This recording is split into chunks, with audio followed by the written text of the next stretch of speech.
اگر تو حج تمتع ہے اور اگر حج کران ہے تو احرام جو ہے وہ نہیں کھولا جائے گا، لیکن یہاں پر عمرہ مکمل ہو جاتا ہے۔ پھر 8 ذوالحجہ کو حج کی نیت سے دوبارہ سے تیاری پکڑی جائے گی۔ حج تمتع کی صورت میں احرام جو ہے وہ دوبارہ سے باندھا جائے گا، اور پھر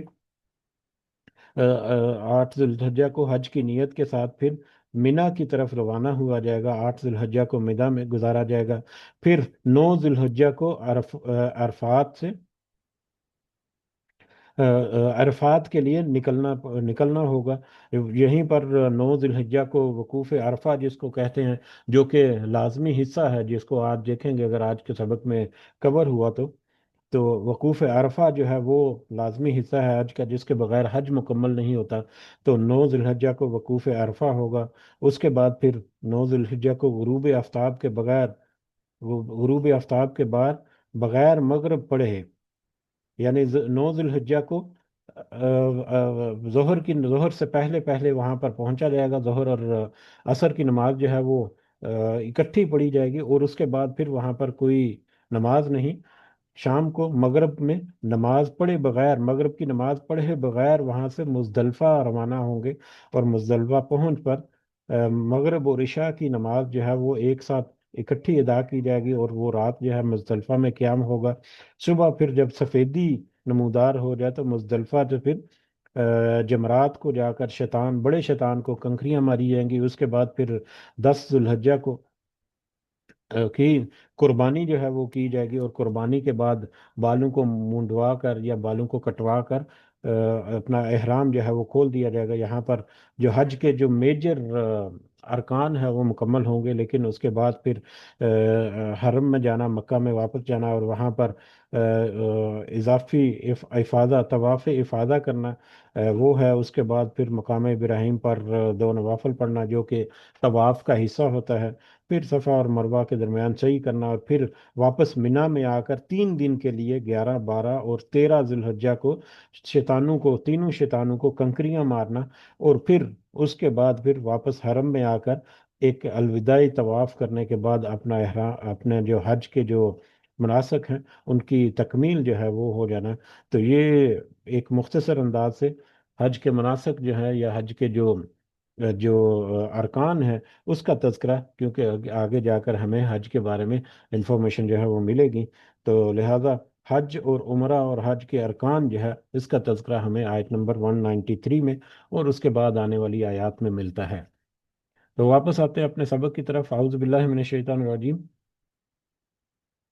وَأَتِمُّ الْحَجَّ وَالْعُمْرَةَ، اور تم سب پورا کرو حج اور عمرہ کو، للہ اللہ کے لیے۔ تم سب صرف اللہ کے لیے حج اور عمرہ کو پورا کرو۔ جب بھی تم حج اور عمرہ کے لیے نکلو، حج اور عمرہ کا ارادہ کرو، حج اور عمرہ کا سفر کرو، تو تمہارا یہ سفر جو ہے وہ صرف اور صرف اللہ کی رضا اور اللہ تعالیٰ کی خوشنودی حاصل کرنا ہونا چاہیے، نہ کہ پرانے زمانے کے رسم و رواج اور عقائد اور جو فرسودہ قسم کے نظریات ہیں ان کے تحت، جو کہ دوسروں کو خوش کرنے کے لیے یا دنیاوی معاملات جو ہے ان کو یا اپنی مرضی سے ارکان جو ہے وہ ادا کرنے کے لیے، کہ کچھ ارکان تو ادا کر لیے اور کچھ کو اپنی مرضی سے چھوڑ دیا، جس کا ہلکا سا تذکرہ آگے جا کر ملے گا۔ نہیں، وہ بلکہ صرف اللہ کے لیے، اللہ کی خوشنودی اور اس کی رضا حاصل کرنے کے لیے، اگر کوئی اس مقصد کے لیے نکلتا ہے کہ حج جو ہے چلو ٹھیک ہے، لوگوں کو پتہ چل جائے گا کہ حج کر لیا، یا اپنے نام کے ساتھ حاجی یا الحاج وغیرہ لگانے کے لیے اگر حج کرنا ہے، تو ایسے حج کی کوئی ضرورت بھی نہیں اور کچھ فائدہ نہیں۔ تو لہٰذا جب بھی تم حج اور عمرہ کی نیت سے نکلو تو صرف اور صرف اللہ کی رضا اور اس کی خوشنودی حاصل کرنے کے لیے نکلو، اور اس کو مکمل کرنے کی پوری بھرپور کوشش کرو۔ لیکن اگر راستے میں فائن اخسر تم، پھر اگر تم روکے جاؤ، فمستیسر من الہدی، تو جو میسر ہو قربانی کر لو۔ اگر تم راستے میں روک دیے جاؤ، تم حج اور عمرہ کے لیے بھرپور نیت کے ساتھ، ارادے کے ساتھ، جوش اور جذبے کے ساتھ نکلو اللہ کی خوشنودی حاصل کرنے کے لیے، لیکن راستے میں کسی بیماری کی وجہ سے، کسی حادثے کی وجہ سے، خدا نہ خواستہ، یا کسی جنگ کی وجہ سے، یا کسی ایسے ناگہانی آفت یا کچھ ایسے ان ایکسپیکٹڈ سچویشن کی وجہ سے تم روک لیے جاؤ یا تم نہ پہنچ سکو عمرہ حج کے دنوں میں، کیونکہ حج کے دن جو ہیں وہ مختص ہیں، ان کے علاوہ حج جو ہے وہ نہیں ہوگا سارا سال جو ہے. تو لہذا حج میں اگر تم نہ پہنچ سکو کسی مجبوری کی وجہ سے، تو ایسی صورت میں جہاں کہیں تم پہنچو یا جہاں تک تم پہنچے ہو، تو تم اپنے پاس، تمہارے پاس جو بھی میسر قربانی ہے اس قربانی کو کر ڈالو، اور اس قربانی کے بعد پھر اپنے بال منڈوا کر اپنے آپ کو احرام سے آزاد کر لو، احرام کی پابندیوں سے آزاد کر لو. اور اس کی مثال جو ہے وہ سن 6 ہجری کو نبی کریم صلی اللہ علیہ وسلم کا قافلہ جو آیا عمرہ کے لیے ادائیگی کے لیے، تو اس کی مثال ہمیں ملتی ہے کہ ان کو وہاں پر پہنچنے نہیں دیا گیا. تو وہیں پر نبی کریم صلی اللہ علیہ وسلم نے اپنے ساتھ جو قربانی لے کر آئے گئے تھے، وہ وہیں پر انہوں نے قربانی کی اور اپنا احرام جو ہے وہ کھول دیا بال منڈوا کر. جیسا کہ صحیح بخاری اور صحیح مسلم کی ایک روایت ہے، حضرت زباع بنت زبیر بن عبد المطلب، آ، ان کے پاس نبی کریم صلی اللہ علیہ وسلم تشریف لے گئے اور ان سے پوچھا شاید تو حج کا ارادہ رکھتی ہے. نبی کریم صلی اللہ علیہ وسلم نے ان سے پوچھا کہ شاید تو حج کا ارادہ رکھتی ہے. انہوں نے عرض کی کہ اللہ کی قسم میں حج کا ارادہ تو رکھتی ہوں، لیکن میں بیمار ہوں. تو آپ صلی اللہ علیہ وسلم نے فرمایا تم حج کرو اور یہ شرط لگا لو کہ اے اللہ میں وہاں احرام کھول دوں گی جہاں تو مجھے روک لے گا. یعنی اس حدیث سے یہ بھی اندازہ ہوتا ہے کہ اگر حج جو ہے بھرپور نیت کے ساتھ، ارادے کے ساتھ حج کے لیے نکلا جائے، اور نکلنے سے پہلے اگر یہ ارادہ کر لیا جائے کہ کہیں پر اگر کوئی مجبوری ہو گئی یا کچھ ایسے معاملہ طے پا گیا، یا پہلے سے کچھ ایسا سلسلہ چل رہا ہے جس کی وجہ سے کوئی مطلب ایک ڈاؤٹ ہو کہ پتہ نہیں وہ حج مکمل کر پاؤں گا کہ نہیں، تو ایسی صورت میں یہ شرط لگا لینا کہ جہاں تک میں کر سکا وہاں تک میں کروں گا. اس کے بعد پھر اگر اللہ تعالیٰ نے مجھے روک دیا کسی مصیبت یا کسی بیماری یا کسی بھی، یا اپنی کسی کیفیت کی وجہ سے، تو ایسی صورت میں احرام جو ہے وہ کھول دوں گی. تو ایسی صورت میں یقیناً اللہ تعالیٰ جو ہے وہ اس کوشش کو قبول کرنے والا ہے. لیکن اس کے ساتھ نیت، ارادہ، جتنا جوش اور جذبہ ہے، وہ تو پھر اللہ تعالیٰ چھپی ہوئی چیزوں کو خوب اچھی طرح جاننے والا ہے. ولا تخلقوا رؤوسکم ولا تخلقوا رؤوسکم حتی یبلغ حتیٰ یبلغ الحدی محلہ، اور مت تم منڈواؤ اپنے سر یہاں تک کہ پہنچ جائے قربانی اپنی جگہ پر. اور تم اپنے سروں کو اس وقت تک ہلاکا نہ کرو، منڈواؤ یا اس کی حجامت اس وقت تک مت کرو جب تک کہ قربانی جو ہے وہ اپنی اصل جگہ پر پہنچ نہ جائے. اب یہاں پر یہ جو ہے آیت کا حصہ ہے، کچھ علماء کا خیال ہے کہ یہ آیت کا حصہ جو ہے وہ پچھلے حصے کے ساتھ منسلک ہوتا ہے. اور پچھلا حصہ جو ہے اس میں ہم نے دیکھا کہ حج پہ جانے سے قاصر ہو گیا، حج کے جگہ پر پہنچنے سے قاصر ہو گیا اگر کوئی شخص کسی مجبوری کی وجہ سے، تو ایسی صورت میں دو صورتیں ہو سکتی ہیں اگر پچھلے آیت کے اس حصے کے ساتھ ملانا ہے. ایک صورت تو یہ ہے کہ سارے کے سارے قافلے کو، یا سارا جتنا بھی وہاں پر لوگ آئے تھے ایک قافلے کی شکل میں، ان سب کو وہاں پر رکنا پڑا. خدا نہ خاصہ کسی ناگہانی آفت کی وجہ سے، کسی ایکسیڈنٹ کی وجہ سے. بہت ساری ایسی سچویشن آج بھی ہو سکتی ہیں، پرانے وقتوں میں یہ زیادہ احتمال ہوتا تھا. وہاں پر سخت شدید قسم کے موسم، اور پھر لمبا سفر، اور کئی کئی مہینوں کا سفر کر کے وہاں پر پہنچنا اونٹوں پر، اور اس طرح سے تو بہت ہی کٹھن اور مشکل سفر ہوتا تھا. تو زیادہ وہاں پر چانسز یا زیادہ اس طرح کے معاملات ہوتے تھے. لیکن آج بل بھی خدا نہ خواستہ کوئی ایکسیڈنٹ کی وجہ سے، یا کسی جنگ کی وجہ سے، یا کسی ایسی حالت کی وجہ سے آج بھی کوئی عین ممکن ہے کہ ایسا ہو جائے، تو سارے کے سارا قافلہ اگر رک جائے تو ایسی صورت میں تو پھر وہیں پر قربانی جو ہوگی. ہاں البتہ کچھ لوگ یا ایک آدھ فرد جو ہے اپنی بیماری کی وجہ سے یا اپنی کسی مجبوری کی وجہ سے وہاں پر رکیں اور آگے جانا ان کو میسر نہ ہو، تو باقی جو لوگ آگے جا رہے ہیں ان کے ہاتھ وہ اپنی قربانی جو ہے وہ بھیج دے، اور پھر وہ انتظار کرے اس وقت کا کہ جب وہ قربانی جو ہے وہ اپنی اصل جگہ، یعنی قربانی کا وقت 10 ذوالحجہ جو ہے، اس دن قربانی جو ہے وہ ادا ہو جائے. تو قربانی ادا ہونے کے بعد ایک ایکسپیکٹڈ جو ٹائم ہے اس کے بعد پھر وہ ہلاکہ کرے، یا اس کے بعد وہ اپنے سروں کو منڈوائے. تو یہ افضل ہے. یہ دونوں صورتیں جو ہیں وہ ہو سکتی ہیں. اور ایسی صورت میں اگر وہ اس نے کسی دوسرے کے ساتھ قربانی بھیجی ہے اور انتظار کر کے قربانی کا وقت کا، اس کے بعد اس نے اپنا سر منڈوایا، تو ایسی اس قربانی کو پھر دم اخصار کہتے ہیں. کچھ علماء جو ہے ان کا خیال ہے کہ آیت کے اگلے حصے کے ساتھ یہ حصہ جو ہے کنیکٹڈ ہے، اور آیت کا اگلا حصہ جو ہے وہ امن کی حالت میں سکسیسفلی مطلب حج میں حج کی جگہ پر پہنچ جانا اور وہاں پر مناسک حج ادا کر لینا کامیابی کے ساتھ، تو یہ آگے آنے والے آیات جو ہیں وہ یہ ہیں۔ تو اس اعتبار سے اگر دیکھا جائے تو اس صورت میں بھی حج کے ارکان کے پورے ادائیگی کرنے کے بعد جب ڈیو ٹائم ہو، جب قربانی کا وقت ہو، تو قربانی کے سے پہلے بالوں کو کٹوانا یا منڈوانا جو ہے وہ مناسب نہیں، اس کی اجازت نہیں ہے۔ جب بھی بالوں کو منڈوایا جائے گا تو قربانی کے بعد منڈوایا جائے گا، قربانی ہو جانے کے بعد۔ جیسا کہ صحیح مسلم میں ایک روایت ہمیں ملتی ہے، حضرت انس رضی اللہ تعالیٰ عنہ بیان کرتے ہیں رسول اللہ صلی اللہ علیہ وسلم مینا تشریف لائے، پھر آپ نے جمرہ پر جا کر کنکریاں ماری شیطان کو، بڑے شیطان کو، پھر مینا میں اپنی منزل پر آئے اور قربانی کی۔ قربانی کرنے کے بعد حجام کو بلا کر سر مونڈنے کے لیے ان سے کہا۔ اسی طرح سے یہاں پر سر مونڈنے کا یہاں پر تذکرہ ہے، سر منڈوانا۔ دو طریقے ہیں یا دو سچویشن ہو سکتی ہیں، یا تو سر کو پوری طرح سے مطلب جس کو گنج کہہ لیں کرا لی جائے، یا سر مونڈ لیا جائے۔ دوسرا یہ ہے کہ بالوں کو تراش لیا جائے یا حجامت جو ہے وہ کر لی جائے۔ تو اس ضمن میں ایک حدیث ہمیں ملتی ہے جس میں سر منڈوانے کی جو اہمیت ہے یا اس کی جو قدر ہے وہ ہمیں اندازہ ہوتی ہے، حالانکہ اس کے برعکس حجامت کرنے کے برعکس، جبکہ دونوں جو ہے وہ جائز ہیں، دونوں صورتیں جائز ہیں، لیکن سر منڈوانا جو ہے وہ زیادہ افضل ہے۔ یہ صحیح بخاری اور صحیح مسلم کی ایک روایت ہے۔ حضرت ابو ہریرہ رضی اللہ تعالیٰ عنہ بیان کرتے ہیں کہ رسول اللہ صلی اللہ علیہ وسلم نے دعا فرمائی، اے اللہ سر منڈوانے والوں کی مغفرت فرما۔ لوگوں نے کہا اے اللہ کے رسول، اور بال چھوٹے کروانے والوں کے لیے؟ تو آپ صلی اللہ علیہ وسلم نے پھر دوبارہ سے دعا فرمائی کہ اے اللہ سر منڈوانے والوں کی مغفرت فرما۔ لوگوں نے پھر کہا کہ اے اللہ کے رسول، بال چھوٹے کروانے والوں کے لیے؟ آپ صلی اللہ علیہ وسلم نے پھر تیسری بار پھر وہی دعا کی، اے اللہ سر منڈوانے والوں کے لیے مغفرت فرما۔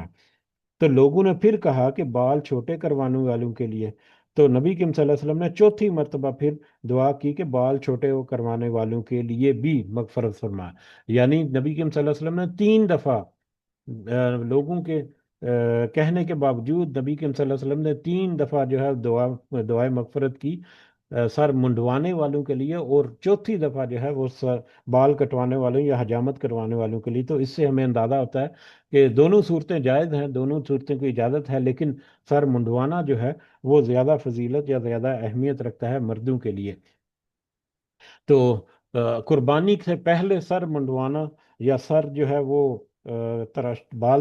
ترشوانا جو ہے اس کی اجازت نہیں ہے۔ ہاں، اس سے پہلے کچھ معاملات ایسے ہو گئے، کچھ صحابہ کرام جو ہیں وہ نبی کریم صلی اللہ علیہ وسلم کے حضور آئے، کچھ احادیث سے ملتا ہے کہ انہوں نے وقت سے پہلے سر مونڈ لیے یا بال کٹوا لیے، تو ان کے لیے پھر وہ نبی کریم صلی اللہ علیہ وسلم نے اجازت مرحمت فرمائی، لیکن آئندہ آنے والے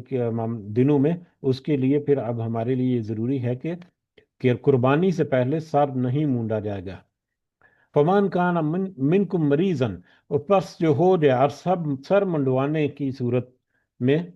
یا سر کا حلاقہ یا سر بال کٹوانے جو ہیں، اب حالت احرام میں ناخن کاٹنا اور بال کاٹنا وغیرہ جو ہے یہ ان کی بھی پرہیز ہوتی ہے جب تک کہ احرام کھول نہ دیا جائے۔ تو اب یہاں پر بھی ایک سچویشن آ سکتی ہے، کئی کئی مہینوں کا سفر کیا ہے، مطلب موسم کی تبدیلی کی وجہ سے گھٹاؤں میں اور شدید موسم میں، اور مطلب مٹی اور دھول سے اٹے ہوئے ہیں کپڑے بھی اور سر بھی، اور کئی دفعہ سر جو ہے وہ کچھ انفیکشن کی وجہ سے اس میں کوئی بیماری آ گئی یا جوئیں وغیرہ پڑ گئی، تو ایسی صورت میں بڑی کریٹیکل سچویشن ہو سکتی ہے۔ تو اس صورت میں یہاں پر اللہ تعالیٰ نے یہاں پر وضاحت فرمائی یا ایک آسانی فرما دی، فمن کان منکم مریضن، جو تم میں سے بیمار ہو جائے،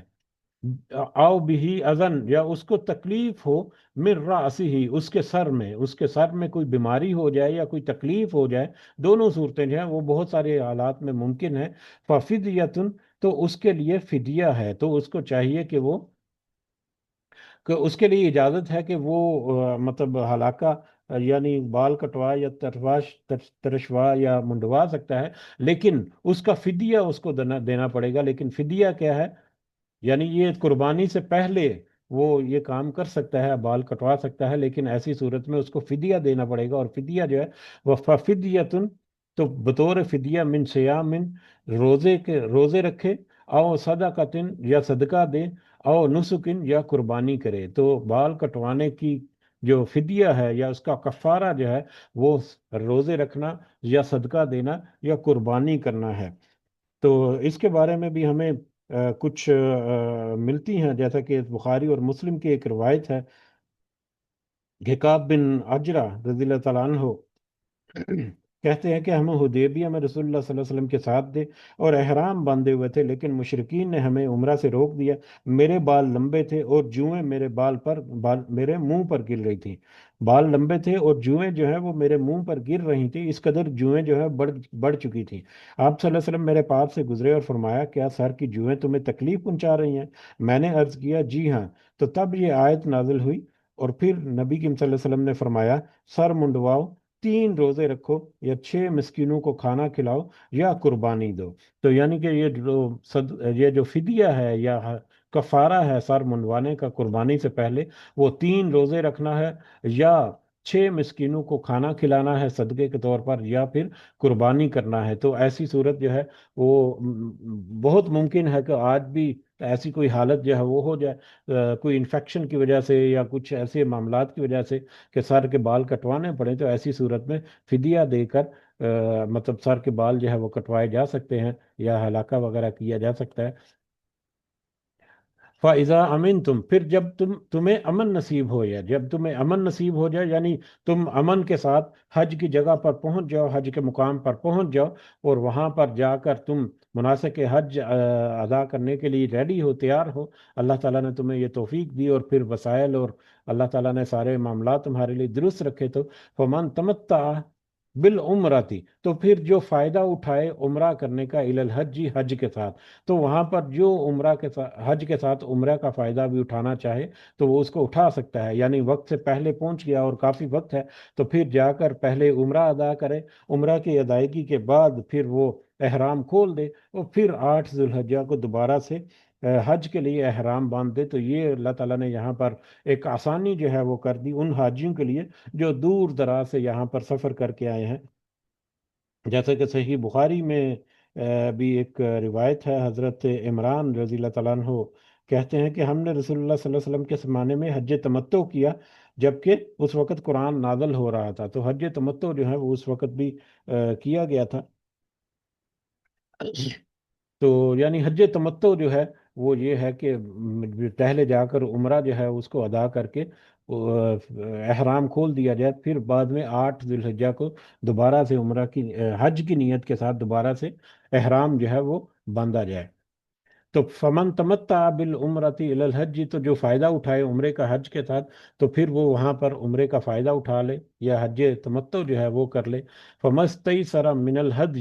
تو جو میسر ہو قربانی کرے، اور حج کی ادائیگی یعنی 10 ذوالحجہ تک جو مناسک ہیں ان کو جب وہ مکمل کر چکے، اور بڑے شیطان کو کنکریاں مار چکے، تو اس کے بعد پھر مینا میں واپس جا کر وہ پھر جو میسر قربانی ہے وہ کرے، اور قربانی کی ادائیگی کے بعد پھر وہ اپنا احرام جو ہے وہ کھول دے، اور سر منڈوائے اور احرام کھول دے۔ فَمَن لَمْ يَجِدْ فَصِيَامٌ، اور پس جو نہ پائے، جو قربانی جس کو میسر نہ ہو، اب قربانی کا تذکرہ ہو رہا ہے، تو اگر کسی کے پاس وسائل کی کمی کی وجہ سے، یا راستے میں اس وقت جیسے معاملات یا ماحول ہوتا تھا، کچھ بیماری کی وجہ سے، یا جانور نہیں ملے قربانی کے لیے، یا وسائل کی کمی کی وجہ سے اگر قربانی کرنے کی طاقت اور توفیق ہمت نہیں ہے، تو ایسی صورت میں فمن لم یدد فصیام، پس جو نہ پائے قربانی کو، تو وہ روزے رکھے، ثلاثاتی ایام، 3 دن کے،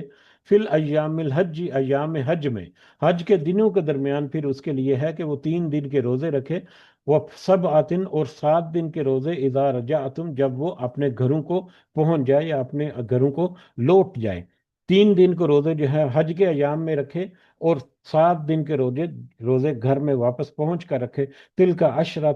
عشرتن کاملتن، تو اس طرح سے 10 مکمل روزے جو ہیں وہ رکھے۔ یہ کفارہ ہے قربانی کی عدم موجودگی کی وجہ سے یا قربانی نہ کر سکنے کا کفارہ جو ہے وہ ہے 10 روزے. 3 روزے جو ہے وہ حج کے دنوں کے درمیان یعنی ایام تشریق میں. اور ایام تشریق جو ہے وہ ہمیں پتہ ہے کہ 11، 12 اور 13 ذوالحجہ ہے. تو جو ایام تشریق میں روزے رکھے 3، اور پھر گھر واپس آ کر 7 روزے اور کر کے 10 روزے مکمل کر کے وہ قربانی کا کفارہ جو ہے وہ ادا کر سکتا ہے، اگر وہ کسی وجہ سے قربانی جو ہے وہ پیش نہ کر سکے. جیسا کہ بخاری میں ایک روایت ہے، حضرت عائشہ رضی اللہ تعالیٰ عنہ وہ بیان کرتی ہیں کہ ایام تشریق میں روزے رکھنے کی اجازت اللہ کے رسول کی طرف سے کسی صورت میں نہیں. ایام تشریق میں روزے رکھنے کی اجازت کسی صورت میں نہیں، مگر صرف اس صورت میں کہ کسی کو قربانی نہ ملی ہو تو وہ ایام تشریق میں روزے رکھ رہے. تو ایام تشریق میں روزے جو ہے وہ صرف اور صرف اس صورت میں ممکن ہے جب کسی کو قربانی میسر نہ ہو اور وہ قربانی کا کفارہ جو ہے وہ اس روزے رکھ کر ادا کرنا چاہے. ذالک لمن لم یکن ذالک لمن لم یکن اہلہ. یہ اس شخص کے لیے ہے جو نہ ہوں، لم یکن جو کہ نہ ہوں، اس اہلہ اس کے گھر والے، حاضر المسجد الحرامی مسجد حرام کے پاس رہنے والے. یہ حج تمتع یا جو حج کران جو ہے ایک ہی سفر میں حج اور عمرہ کرنے کی جو سہولت ہے، اس سے پہلے مشرکین جو ہیں یا زمانہ جاہلیت میں ایک ہی سفر میں حج اور عمرہ کرنے کو گناہ سمجھا جاتا تھا. حج اور عمرہ کے لیے الگ الگ سفر کرنا جو ہے وہ ضروری سمجھا جاتا تھا. تو یہاں پر اللہ تعالیٰ نے بار بار اس بات کی وضاحت کر دی کہ اگر تم حج تمتع یا حج کران کرتے ہو، یعنی ایک ہی سفر میں تم دونوں کام کرتے ہو، تو یہ اللہ تعالیٰ کی طرف سے تمہیں اجازت ہے، اللہ تعالیٰ کی طرف سے تمہیں اس کی رعایت اویلیبل ہے. تو لہذا تم جب بھی تمہیں موقع ملے تم اس کو کر گزرو، اس میں کوئی ایسا حرج نہیں ہے. ہاں، یہ ان لوگوں کے لیے ہے جو کہ حرم حرم یا حدود حرم سے باہر رہنے والے ہیں. جو حدود حرم کے اندر رہنے والے ہیں ان کے لیے حج تمتع نہیں ہے، کیونکہ وہ تو سارا سال وہیں پر موجود رہتے ہیں. اور جو قربانی کا یہاں پر خاص کر تذکرہ ہے سوری قربانی کا یہاں پر تذکرہ آ رہا ہے کہ یہ قربانی کرنا جو ہے یہ ان لوگوں کے لیے جو حدود حرم سے باہر دوسرے ملکوں سے یا دوسرے علاقوں سے سفر کر کے آئے ہیں. ان کے لیے یہاں پر قربانی کرنا ضروری ہے، کیونکہ انہوں نے ایک ہی سفر میں فائدہ اٹھاتے ہوئے حج اور عمرہ دونوں سہولتیں یا دونوں ارکان جو ہیں یا دونوں عبادتیں جو ہیں وہ انہوں نے کی ہیں. تو اس کے شکرانے کے طور پر یا اس کے فدیے کے طور پر یا اس کے بدلے کے طور پر ان کے لیے اب قربانی کرنا ضروری ہے، جبکہ وہاں پر جو مقامی افراد ہیں ان کے لیے یہ قربانی ضروری نہیں ہے، کیونکہ وہ تو وہیں کے رہنے والے ہیں اور وہیں پہ وہ سارا سال اس طرح کا فائدہ اٹھاتے رہتے ہیں. واتقوا اللہ، اور تم اللہ کا تقوی اختیار کرو. وَاعْلَمُوا، اور جان رکھو، ان اللہ شدید العقاب، کہ بے شک اللہ کا سخت عذاب جو ہے سزا دینے والا ہے. بے شک اللہ سخت سزا دینے والا ہے. اب جتنے مناسک ہیں ان کو تم دھیان سے اسی طرح سے ادا کرو، صرف اور صرف اللہ کے لیے یہ کوشش کرو، کسی دنیاوی مقصد کے لیے یہ کوشش نہیں ہونی چاہیے. پورے ارکان کو صحیح ادا کرو، کوئی کسی قسم کی ڈنڈی نہ مارو. اس کے علاوہ آگے جب چل کر کچھ ہدایات بھی ہمیں ملیں گی کہ حج کے دنوں کے درمیان میں کچھ گناہ کے کام یا شہوت کے کام یا اس طرح کے جتنے معاملات ہیں ان سے اپنے آپ کو بچا کر رکھنا ہے. تو دیکھو اللہ کا تقوی اختیار کرتے ہوئے اللہ کی جو ہدایات اور نصیحتیں ہیں اس کے مطابق تم اپنے معاملات کو لے کر چلو. اور یہ ذہن نشین رکھو کہ اگر تم کہیں پر ڈنڈی مارو گے، کہیں پر تم حدوں سے تجاوز کرو گے یا کہیں پر تم گڑبڑ کرو گے جان بوجھ کر، تو ایسی صورت میں اللہ تعالیٰ تو سخت سزا دینے والا بھی ہے.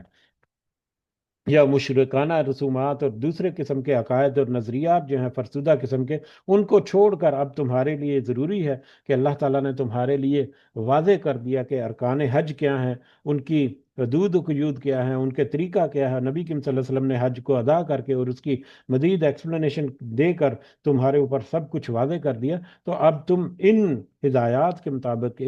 ان شیڈیول کے مطابق تم ہم سے سارے ارکان جو ہے وہ ادا کرو. یہی اللہ تعالیٰ کی طرف کا تقوی ہے جو تم اختیار کرو گے. وگرنہ پھر سخت عذاب یا سزا جو ہے اللہ تعالیٰ کا وہ بھی اپنے ذہنوں میں رکھو. الحج اشہر معلومات، حج تو حج کے مہینے تو جانے پہچانے ہیں، حج الحج اشہر معلومات، حج کے مہینے جانے پہچانے ہیں، یعنی حج کے مہینے وہ مہینے جن میں حج کا تیاری، حج کے سلسلے میں رونقیں اور حج کو عروج ملتا ہے، وہ تو مہینے جو ہیں وہ جانے پہچانے۔ اور وہ مہینے کون سے ہیں؟ جیسا کہ ہمیں مستدرک حاکم میں اور بخاری میں بھی، دوسری احادیث میں بھی ملتا ہے کہ حج کے چند مقرر مہینے جو ہیں وہ تین ہیں: شوال، ذوالقعدہ اور ذوالحجہ۔ اور ذوالحجہ کے بھی پہلے 10 دن یا 13 دن جو ہیں وہ حج کے ایک مقرر شدہ مہینے ہیں۔ تو لہذا ان مقرر شدہ مہینوں کی حرمت جو ہے اس کا بھی پاس رکھنا ہے، اور ان کے درمیان حج کا ارادہ ہے تو پھر حج کی ادائیگی کے لیے اپنا سفر اور اپنے دیگر معاملات جو ہیں وہ بھی سارے انہی مہینوں کے درمیان ہوتے ہیں۔ تو الحج اشہر معلومات، حج کے مہینے جو ہیں وہ جانے پہچانے ہیں۔ فمن فرض فیہن الحج، پس جو عزم کرے ان میں حج کرنے کا، جس نے اس مہینوں کے درمیان حج کرنے کا ارادہ کیا، فلا رفث، تو جائز نہیں اس کے لیے کہ وہ شہوت کی باتیں کرے۔ اب یہاں پر ہدایات ہیں کہ حج کے دوران تمہیں کس طرح سے اپنے معاملات یا اپنی نفس کو، اپنی عادتوں کو قابو رکھنا ہے۔ کہ فی ہن، جو حج کا ارادہ کرے جو ان حج کے مہینوں میں، فلا رفث، تو اس کے لیے جائز نہیں کہ وہ شہوت کی باتیں کرے اپنی عورتوں کے ساتھ، ولا فسوق، اور نہ ہی وہ فسق اور گناہ کے کاموں میں اپنے آپ کو ڈالے، ولا جدالہ، اور نہ ہی لڑائی جھگڑے میں اپنے آپ کو ڈالے، فی الحج، حج کے دنوں میں یا حج کے ایام میں۔ حج کے ایام میں بے حیائی، بری باتیں، برے خیالات، گناہ کی باتیں، مطلب بے فضول گفتگو، اس طرح کی جتنی چیزیں ہیں ان سے احتیاط کر کے صرف اور صرف اللہ کی طرف متوجہ ہو کر، اللہ کے لیے یہ سارا کچھ جو ہے وہ کیونکہ کر رہے ہیں، تو اس کی طرف جو متوجہ ہو کر کرے گا تو یقیناً اس کا حج جو ہے وہ قبول ہوگا۔ تو یہاں پر ایسی ساری باتوں کو اللہ تعالیٰ نے منع فرما دیا حج کے درمیان۔ اور اس کی بڑی فضیلت بھی ہے، بڑی اہمیت بھی ہے، جیسے کہ بخاری اور مسلم کی ایک روایت ہے جو کہ بڑی اہم ہے حج کے متعلقہ۔ حضرت ابو ہریرہ رضی اللہ تعالیٰ عنہ بیان کرتے ہیں، رسول اللہ صلی اللہ علیہ وسلم نے فرمایا: جو شخص اللہ کے لیے حج کرے، پھر نہ عورتوں سے جنسی باتیں کرے، نہ کوئی گناہ کا کام کرے، تو وہ گناہوں سے پاک ہو کر لوٹتا ہے، اور اس طرح سے گناہوں سے پاک ہوتا ہے جس طرح کے جس دن اس کی ماں نے اسے جنم دیا تھا۔ یعنی وہ اگر صحیح معنوں میں اپنے آپ کو شہوت کی باتوں سے اور گناہ اور جنگ و جدال اور اس طرح کے جتنے برائی کے معاملات ہیں ان سے اپنے آپ کو بچا کر جو حج کرنے میں کامیاب ہو جاتا ہے، تو وہ اس طرح سے گناہوں سے پاک ہو کر واپس لوٹتا ہے گویا کہ وہ ابھی ابھی اس کی ماں نے اس کو جنم دیا ہے۔ تو اس قدر یہ فضیلت ہے حج کے ایام میں صرف اور صرف اللہ کے ساتھ اپنے کنیکشن کو رکھنا، اور دیگر جتنے معاملات ہیں فضول قسم کی وقت ضائع کرنا اور شہوت اور گناہ اور اس طرح کے معاملات جو ہیں ان سے اپنے آپ کو بچانا، تو اس کی کس قدر اہمیت اور فضیلت ہے یہ ہمیں اس حدیث سے اندازہ ہوتی ہے۔ وما تفعلوا من خیر، اور جو تم کرو گے بھلائی، یا علم اللہ، تو اللہ تعالیٰ اسے جان لے گا۔ جو تم بھلائی کرو گے، جو تم نیکی کا کام کرو گے، جو بھی تم اچھائی کرو گے، تو اللہ تعالیٰ اس کو خوب اچھی طرح سے جان لے گا، یا اللہ تعالیٰ اس کو خوب اچھی طرح سے جانتا ہے۔ جیسا کہ بخاری کی ایک اور روایت ہمارے سامنے آتی ہے، یہ بھی بڑی اہم روایت ہے، بڑی مختصر سی۔ نبی کریم صلی اللہ علیہ وسلم نے فرمایا، یہ حضرت ابو ہریرہ سے روایت ہے کہ نبی کریم صلی اللہ علیہ وسلم نے فرمایا: حج مبرور، حج مبرور اس حج کو کہتے ہیں جس میں کوئی گناہ نہ کیا جائے۔ یعنی اس آیت کے مناسبت سے جو حج میں اپنے آپ کو بڑا مطلب فوکسڈ رکھتا ہے، تو حج مبرور کرنے والا جو ہے اس کے لیے یہاں پر نبی کریم صلی اللہ علیہ وسلم نے فرمایا: حج مبرور کا بدلہ سوائے جنت کے اور کچھ نہیں۔ یعنی جس نے بھی حج مبرور کر لیا، گناہوں سے پاک، شہوت کی باتوں سے پاک، لڑائی جھگڑے اور اس طرح کی فضول باتوں سے بچ کر جس نے حج کرنے میں جو کامیاب ہو گیا، تو اللہ کے ہاں اس کا بدلہ جو ہے جنت کے سوا کچھ نہیں ہے۔ ولا تزودوا، اور تم زاد راہ ساتھ لے لیا کرو، فإن خیر الزاد التقوی، اور بے شک بہترین زاد راہ جو ہے وہ تو پرہیزگاری ہے یا وہ تقوی ہے۔ تو دیکھو تم اپنے ساتھ زاد راہ، راستے کا سامان، راستے میں گزر بسر کرنے کے لیے ضروری چیزیں، ضروری تمہارے لیے جتنے وسائل ہیں وہ، آج کل کے حساب سے اگر مال جو ہے وہ پیسہ وغیرہ جو ہے کرنسی وغیرہ، اس کے علاوہ اپنے استعمال کی چیزیں جو ہے، یعنی وہ اپنا جتنا بھی سفر ہے، 1 مہینے کا، 3 ہفتے کا، 2 مہینے کا، 2 ہفتے کا، جتنا بھی سفر ہے، اس سفر کے دوران جتنی ضروریات تمہارے لیے ہیں ان ساری ضروریات کو اپنے ساتھ لے لیا کرو۔ اور دیکھو اپنے ساتھ جو چیزیں تم لو اپنے ساتھ راستے میں استعمال کرنے کے لیے، راستہ گزارنے کے لیے، یا پورا وہ ٹرم جو ہے اس کو عبور کرنے کے لیے، تو ان میں تمہارے زاد راہ یا راستے کا سامان یا راستے کے تمہارے جو ساتھی ہیں، ان میں تمہارا بہترین زاد راہ جو ہے وہ تقوی ہے، اللہ تعالیٰ کی پرہیزگاری ہے، اللہ تعالیٰ کا ڈر اور اللہ تعالیٰ کا خوف اور اس کی یاد جو ہے وہ اپنی ذہنوں میں رکھنا، یہ بہترین زاد راہ ہے۔ تو اس میں بھی، یہاں پر بھی اللہ تعالیٰ نے کلیریفائی کر دیا، پہلے زمانوں میں یا مشرقین جو ہے اس وقت وہ اپنے ساتھ یا دوسرے علاقوں سے سفر کرنے والے جو حاجی تھے، وہ اپنے ساتھ دنیاوی سامان کو اٹھانا جو ہے وہ اس کو گناہ سمجھتے تھے، اور ان کا خیال تھا کہ یہ دنیاوی چیزیں جو ہیں وہ دنیا کی حد تک ہیں، حد تو صرف اللہ کے لیے کرنے کے لیے جا رہے ہیں، تو لہٰذا ہمیں راستے کی چیزوں کی ضرورت نہیں ہے، ہم تو صرف اللہ کے بھروسے پر نکلے ہیں، اور اللہ کا حج جو ہے وہ اللہ کے لیے کرنے جا رہے ہیں۔ جیسا کہ ہمیں بخاری اور ابو داؤد کی ایک روایت پتہ چلتی ہے کہ حضرت عبداللہ بن عباس رضی اللہ تعالیٰ عنہ بیان کرتے ہیں، یمن کے لوگ حج کے لیے آتے تو زاد راہ ساتھ نہیں لاتے تھے، وہ کہتے تھے کہ ہم اللہ پر توکل کرتے ہیں، وہی ہمیں کھلائے گا، لیکن پھر جب وہ مکہ میں پہنچتے تو لوگوں کے آگے سوال کرتے۔ اس موقع پر اللہ تعالیٰ نے یہ آیت نازل فرمائی کہ زاد راہ جو ہے وہ اپنے ساتھ لے لیا کرو، بجائے اس کے کہ تم راستے میں دوسروں سے مانگتے رہو، یا دوسروں کے مرہون منت ہو جاؤ، یا محتاج ہو جاؤ، یا مجبور ہو جاؤ کہ دوسروں سے تم مانگو۔ تو زاد راہ جو ہے، جو ضرورت کی چیزیں ہیں، جو ضرورت کا سامان اور ضرورت کی کرنسی جو ہے اپنے سفر کے لیے، وہ تم اپنے ساتھ رکھ لیا کرو، اور بہترین کرنسی یا بہترین چیز جو اپنے ساتھ تم لے کر جاؤ گے وہ اللہ کا تقوی ہے، تمہارا نیت ارادہ اللہ کے ساتھ لگاؤ، اور اللہ کے ساتھ تمہاری گفتگو، تمہاری دعائیں اور تمہاری حاجات اور مناجات اللہ کے لیے، اللہ کے حضور۔ تو یہ تقوی جو ہے یہ بہترین ہے، یعنی جتنا بھی سفر تم کرو گے، جتنا بھی تم اس راستے میں اللہ کے مطلب کوشش کرو گے، اس کے درمیان اپنی کوشش کے ساتھ ساتھ تقوی جو ہے اس کو اپنے ساتھ ساتھ رکھو، تو یہی تمہارے لیے بہتر ہے، بہترین ہے۔ وَاتَّقُونِی، اور تم مجھ سے ڈرتے رہو، اللہ تعالیٰ سے ڈرتے رہو، یا اولی الالباب، اے عقل والو، اے عقل والو، اگر تم تھوڑا عقل سے کام لو تو پھر دیکھو کہ تم کہ کوئی عام سفر پر نہیں نکلے، یہ کوئی ٹورزم پر نہیں نکلے، سیاحت کے لیے، سیر و تفریح کے لیے نہیں، بلکہ اللہ کے حضور حاضری دینے کے لیے نکلے ہو، بہترین نیت کے ساتھ، بہترین ارادے کے ساتھ، اپنے تقوی اپنے ساتھ لے کر نکلو، تو یہی تمہارے لیے بہتر ہے۔ اے عقل والو، تم اللہ سے ڈرتے رہو اور تقوی اختیار کرتے ہوئے حج کے سارے مناسک جو ہیں ان کی ادائیگی کرو۔ لیسا علیکم جناح، اور نہیں ہے تمہارے پاس، تمہارے اوپر کوئی گناہ یا کوئی حرج، ان تبتغوا فضلا من ربکم، کہ تم فضل تلاش کرو اپنے رب کا، تمہارے اوپر اس بات میں بھی کوئی گناہ یا کوئی حرج نہیں ہے کہ تم حج کے سفر کے دوران یا حج کے دنوں کے دوران کوئی اللہ کا فضل تلاش کرو۔ اور اللہ کا فضل تلاش کرنا، اس کا عام مفہوم جو ہے تقریباً اتفاق ہے سب کا، کہ اس کا عام مفہوم جو ہے وہ کاروبار سے منسلک ہے، کہ کاروبار کرنا، تجارت وغیرہ کرنا جو ہے اس کی اجازت ہے۔ تو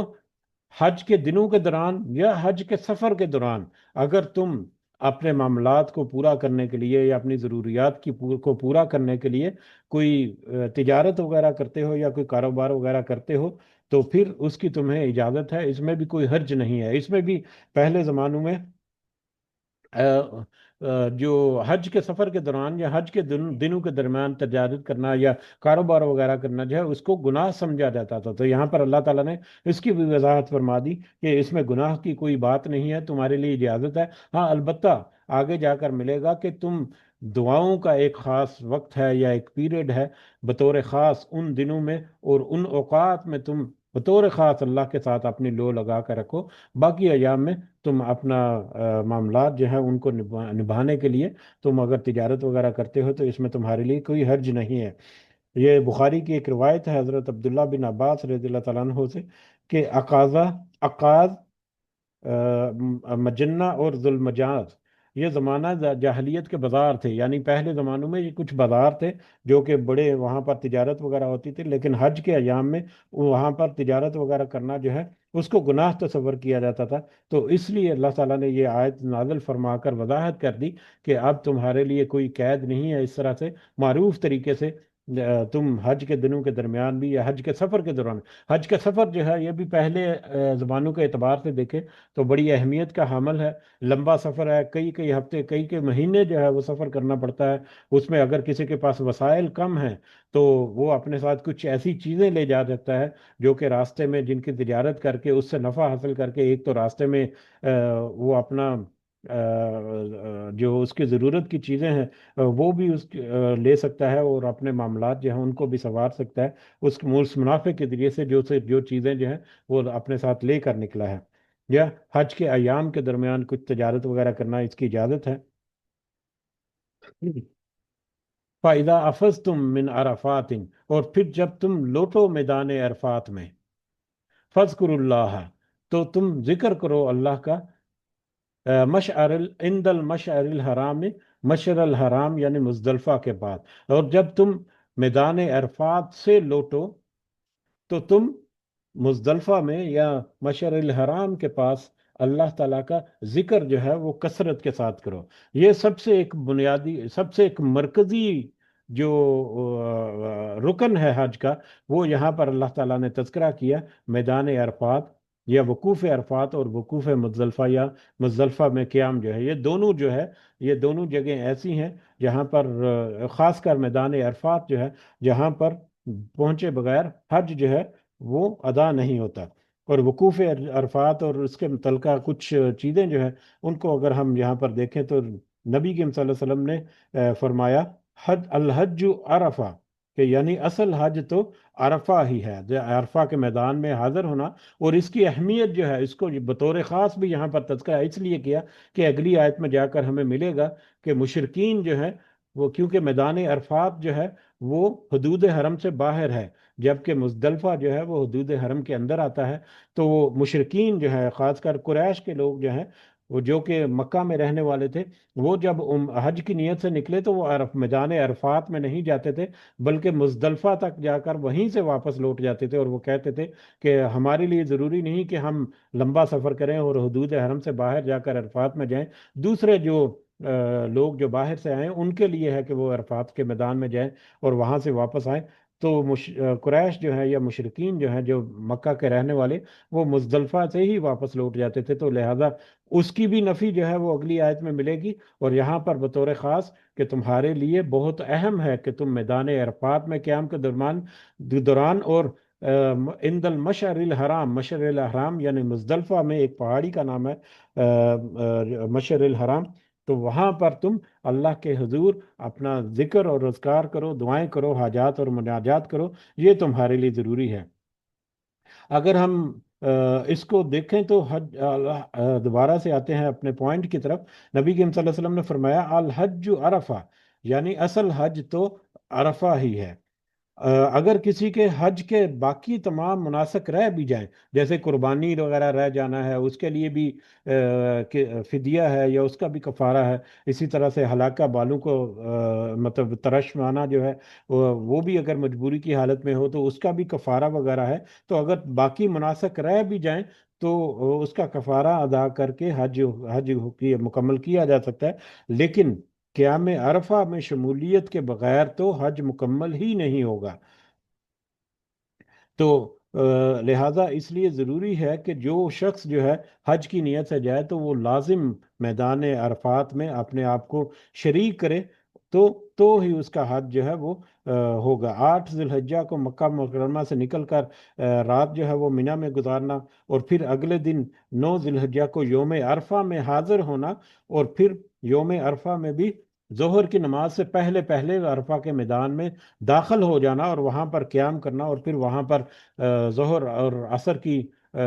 جو جمع نماز ہے وہ ادا کی جاتی ہے، اور اس کے بعد پھر مغرب تک وہیں پر رکنا ہے، اور پھر اس دوران کوئی نماز نہیں ہے، پھر مغرب کی نماز بھی وہاں پر نہیں پڑھنی، مغرب کی نماز جو ہے وہ بھی پھر مغرب کے وقت کے بعد پھر مزدلفہ کی طرف سفر کرنا، اور پھر مزدلفہ میں پہنچ کر مغرب اور عشاء کی نماز جو ہے وہ اکٹھی ادا کرنا جو ہے، یہ ایک طریقہ کار ہے۔ اور اس سارے پیریڈ کے درمیان وقوف عرفہ میں بھی اور پھر مزدلفہ میں بھی جب پہنچ جاؤ، اور پھر مزدلفہ کی رات کو قیام کرنا ہے، یعنی 9 اور 10 کے درمیان کی رات تو جو ہے وہ پھر مزدلفہ میں جا کر قیام کرنا ہے۔ تو اس پیریڈ کے درمیان زیادہ سے زیادہ اللہ کے حضور دعائیں کرنا، اللہ کے حضور اپنی مناجات اور اللہ کے ساتھ اپنا کنیکشن اسٹیبلش کرنا، اور صرف اسی کی یاد کو دل میں بسا کر رکھنا، یہ یہاں پر بہت اہم ہے۔ اللہ تعالیٰ نے اس کا بطور خاص یہاں پر تذکرہ کیا۔ وَاذْكُرُوهُ، اور دیکھو تم ذکر کرو اس کا، یعنی اللہ کا، کما ہداکم، جیسا کہ اس نے تمہیں ہدایت کی۔ دیکھو تم اللہ کا ذکر، اللہ کی یاد، اللہ سے دعائیں وغیرہ اس انداز میں، اس طریقے سے کرتے رہو جس طرح سے اللہ تعالیٰ نے اور اس کے رب رسول صلی اللہ علیہ وسلم نے تمہیں سکھائی ہیں۔ وَإِن كُنتُم مِّن قَبْلِهِ، اور اگرچہ تم تھے اس سے پہلے، لَمِنَ الضَّالِينَ، گمراہوں میں سے۔ اس سے پہلے تو تم بہت سارے ایسے فرسودہ معاملات کرتے تھے، حج کے بارے میں تمہیں کچھ زیادہ پتہ نہیں تھا، کچھ گناہوں کے کاموں کو بھی تم جائز سمجھتے تھے اور کچھ جائز کاموں کو تم گناہ سمجھتے تھے، جیسا کہ مطلب پہلے تذکرہ ہوا کہ مثال کے طور پر حج کے دنوں میں کاروبار کرنے کو وہ گناہ سمجھتے تھے، اللہ تعالیٰ نے کہا نہیں، اس کی اجازت ہے۔ تو کچھ چیزوں کو تم گناہ سمجھتے تھے لیکن وہ کرنے کی اجازت تھی، اللہ تعالیٰ نے تمہیں بتا دی۔ کچھ چیزیں جو ہیں تو تم ان کو کرتے تھے ثواب سمجھ کر، لیکن وہ گناہ کے کام تھے، وہ منع تھے، اللہ تعالیٰ نے ان کے اوپر بھی تمہیں روک دیا، اور نبی کریم صلی اللہ علیہ وسلم نے تمہاری ہدایت جو ہے وہ تمہارے اوپر یہ واضح کر دی۔ تو اس سے پہلے تمہارے جتنے بھی معاملات تھے وہ گمراہ کن تھے، اللہ نے اور اس کے رسول صلی اللہ علیہ وسلم نے تمہارے اوپر یہ ہدایت جو ہے وہ واضح کر دی، ہر طرح کے معاملات جو ہے وہ کھول کر رکھ دیے۔ لہٰذا اب تمہارے لیے ضروری ہے کہ تم ان ہدایات کے مطابق عمل کرتے ہوئے حج کے ارکان جو ہیں ان کو ادا کرو، اور اللہ سے اپنی دعائیں، اپنی حاجات اور اللہ کا ذکر جو ہے وہ کرتے رہو، یہی تمہارے لیے بہتر ہے۔ ثم افیضوا، پھر جب تم وہاں سے لوٹو، من حیث افاض الناس، جہاں سے لوٹتے ہیں لوگ، پھر جب تم وہاں سے لوٹو جہاں سے لوگ لوٹتے ہیں، یہ وہی تذکرہ جس کا ہم نے پہلے کر دیا کہ مشرقین یا قریش کے لوگ جو ہیں، مکہ کے رہنے والے جو ہیں، وہ سمجھتے تھے کہ صرف مزدلفہ تک ہی جانا ہے، عرفات تک، میدان عرفہ تک جانا جو ہے وہ باہر سے جو آئے ہوئے لوگ ہیں ان کے لیے ضروری ہے۔ جبکہ یہاں پر اللہ تعالیٰ نے واضح کر دیا کہ تم بھی میدان عرفات میں جا کر وہاں پر قیام کرو، اور وہاں سے واپس تم مزدلفہ کی طرف واپس لوٹو، تو یہ تمہارے لیے ضروری ہے۔ تو یہ بھی پہلے لوگ جو ہیں وہ نہیں کرتے تھے، اللہ تعالیٰ نے اس کی بھی وضاحت کر دی۔ جیسا کہ صحیح مسلم اور بخاری میں ایک روایت ہے، حضرت عائشہ رضی اللہ تعالیٰ عنہا بیان کرتی ہیں کہ قریش اور ان کے ہم مذہب مزدلفہ میں وقوف کیا کرتے تھے، وہ مزدلفہ میں ہی ٹھہرتے تھے اور اپنے آپ کو خمس کے نام سے موسوم کرتے تھے، جبکہ دیگر تمام عرب یا دیگر جگہوں سے آنے والے جو لوگ ہیں وہ عرفات میں ہی وقوف کیا کرتے تھے، یا عرفات میں جا کر وہاں پر قیام کرتے تھے۔ جب اسلام آیا تو اللہ تعالیٰ نے اپنے نبی صلی اللہ علیہ وسلم کو حکم دیا کہ آپ بھی عرفات میں جائیں اور وہاں پر وقوف کریں، پھر وہاں سے واپس آئیں۔ تو اس آیت کا مطلب یہی ہے کہ وہ وقوف جو ہے وہ وہاں پر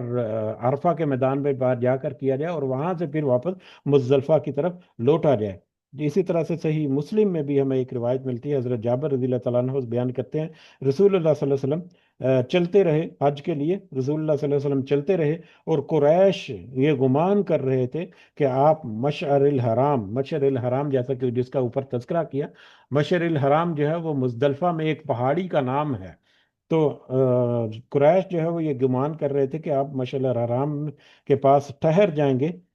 لیکن نبی کریم صلی اللہ علیہ وسلم جو ہے وہ وہاں پر نہیں ٹھہرے، وہ آگے بڑھے یہاں تک کہ آپ میدان عرفات میں پہنچ گئے، اور وہاں پر آپ کا خیمہ تھا، اور وہاں پر نمرہ میں پہنچ کر نبی کریم صلی اللہ علیہ وسلم نے سواری سے اترے اور وہاں پر قیام کیا۔ تو یہ روایت جو ہے یہ بھی اللہ تعالیٰ نے اس کو بھی منع کر دیا اور اس کی بھی وضاحت کر دی کہ میدان عرفات تک پہنچنا تمہارے لیے ضروری ہے اگر تم حج کی ادائیگی کو کنفرم کرنا چاہتے ہو یا شور ہونا چاہتے ہو کہ تم نے حج اپنا مکمل کر لیا ہے۔ وستغفر اللہ، اور تم اللہ سے ڈرتے رہو، اسی سے بھی مانگتے رہو، اسی سے دعائیں حاجات اور مناجات جو ہے وہ سارا کچھ اسی سے اپنا کنیکشن جو ہے اسٹیبلش رکھو۔ ان اللہ غفور رحیم، بے شک اللہ تعالیٰ غفور الرحیم ہے، بخشش کرنے والا ہے، مہربانی کرنے والا بھی ہے، بخشش کرنے والا بھی ہے اور رحمت کرنے والا بھی ہے۔ جیسا کہ صحیح مسلم کی ایک روایت ہم اس کو تذکرہ کرتے ہیں، حضرت عائشہ رضی اللہ تعالیٰ عنہ بیان کرتی ہیں رسول اللہ صلی اللہ علیہ وسلم نے فرمایا کوئی دن ایسا نہیں کہ جس دن اللہ تعالیٰ نے اپنے بندوں کو عرفہ کے دن سے زیادہ دوزخ سے آزاد کیا ہو۔ یعنی عرفہ کا دن ایک ایسا دن ہے جس دن اللہ تعالیٰ سب سے زیادہ اپنے بندوں کو دوزخ سے آزاد کرتا ہے۔ واپس حدیث کے الفاظ ہیں، اس دن اللہ بہت نزدیک ہوتا ہے، بہت پھر فرشتوں کے سامنے اپنے بندوں پر فخر کرتا ہے اور فرماتا ہے کہ یہ لوگ کیا چاہتے ہیں۔ یعنی اللہ تعالیٰ تو لوگوں کو معاف کرنا چاہتا ہے، ان کو بخشنا چاہتا ہے، اور فرشتوں کے حضور فرشتوں کے سامنے تذکرہ کرتا ہے کہ یہ لوگ کیا چاہتے ہیں، اور فرشتے یقیناً گواہی دیں گے کہ وہ تو آپ کی بخشش جو ہے وہ طلب کر رہے ہیں۔ تو اللہ تعالیٰ تو بخشنے والا ہے، اور اللہ تعالیٰ تو وہاں پر بخشش کے دروازے جو ہے وہ کھولے بیٹھا ہوتا ہے۔ اسی طرح سے ایک اور روایت جو اس سے پہلے ہم نے تذکرہ کی کہ کس قدر اہم ہے حج کے دنوں میں یا حج کے دوران اللہ سے اپنی دعائیں جو ہیں وہ منسوب رکھنا اور گناہوں سے اپنے آپ کو بچا کر صرف حج کی طرف توجہ مرکوز کرنا۔ بخاری اور مسلم کی ایک روایت جو ہم نے اس سے پہلے پڑھی، یاد دہانی کے لیے دوبارہ ہم دیکھتے ہیں، حضرت ابو ہریرہ رضی اللہ تعالیٰ عنہ سے رسول اللہ صلی اللہ علیہ وسلم نے فرمایا جس نے اللہ کے لیے حج کیا پھر دوران حج کوئی بے حیائی کی بات نہیں کی اور نہ ہی کوئی گناہ کیا تو وہ حج کر کے اس طرح بے گناہ ہو کر لوٹتا ہے جس طرح وہ اس دن تھا جس دن اس کی ماں نے اسے جنا تھا۔ تو یہ حج کی کتنی اہمیت ہے، اور اس حج کے دوران کس طرح سے معاملات کو رکھنا ہے، اور حج سے جب لوٹے انسان تو وہ کس نیت کے ساتھ حج کرے اور کس نیت سے پھر وہاں سے وہ واپس لوٹے، یا کس حالت میں اس کو واپس لوٹنے کی کوشش کرے کہ اللہ تعالیٰ نے اس کے سارے گناہ معاف کر دیے ہیں۔ تو یہی در حقیقت حج کا اصل مقصد اور اس کا اصل فائدہ ہے۔ اللہ تعالیٰ سے دعا ہے کہ اللہ تعالیٰ ہمیں بھی توفیق عطا فرمائے، ہم میں سے جو نہیں کر سکے اللہ تعالیٰ ان کو طاقت و استطاعت اور توفیق عطا فرمائے، اور جنہوں نے حج ادا کیا ہے آلریڈی اللہ تعالیٰ ان کے حج کو بھی قبول و منظور فرمائے، اور ان کی ساری کوششوں کو اللہ تعالیٰ قبول کرے اور ان کے سارے گناہوں کو اللہ تعالیٰ معاف کرے۔ آمین یا رب العالمین، وما علینا الا البلاغ المبین۔ اس سے آگے بھی حج کا ہی ٹاپک چل رہا ہے، تو بہرحال آج ہم یہیں پہ رکتے ہیں، اگلا جو ہے وہ کل کے سبق میں ہم آگے سے آگے دیکھیں گے کیا ہے، اس دعا کے ساتھ کہ ہمارے سننے میں، سمجھنے میں، کہنے میں کوئی اونچ نیچ ہے، کوئی کمی بیشی ہے تو اللہ تعالیٰ ہمیں معاف فرمائے، اور اللہ تعالیٰ ہمیں اپنی اصلاح کرتے ہوئے اپنے معاملات کو درست کرنے کی توفیق عطا فرمائے۔ آمین یا رب العالمین، وما علینا الا البلاغ المبین۔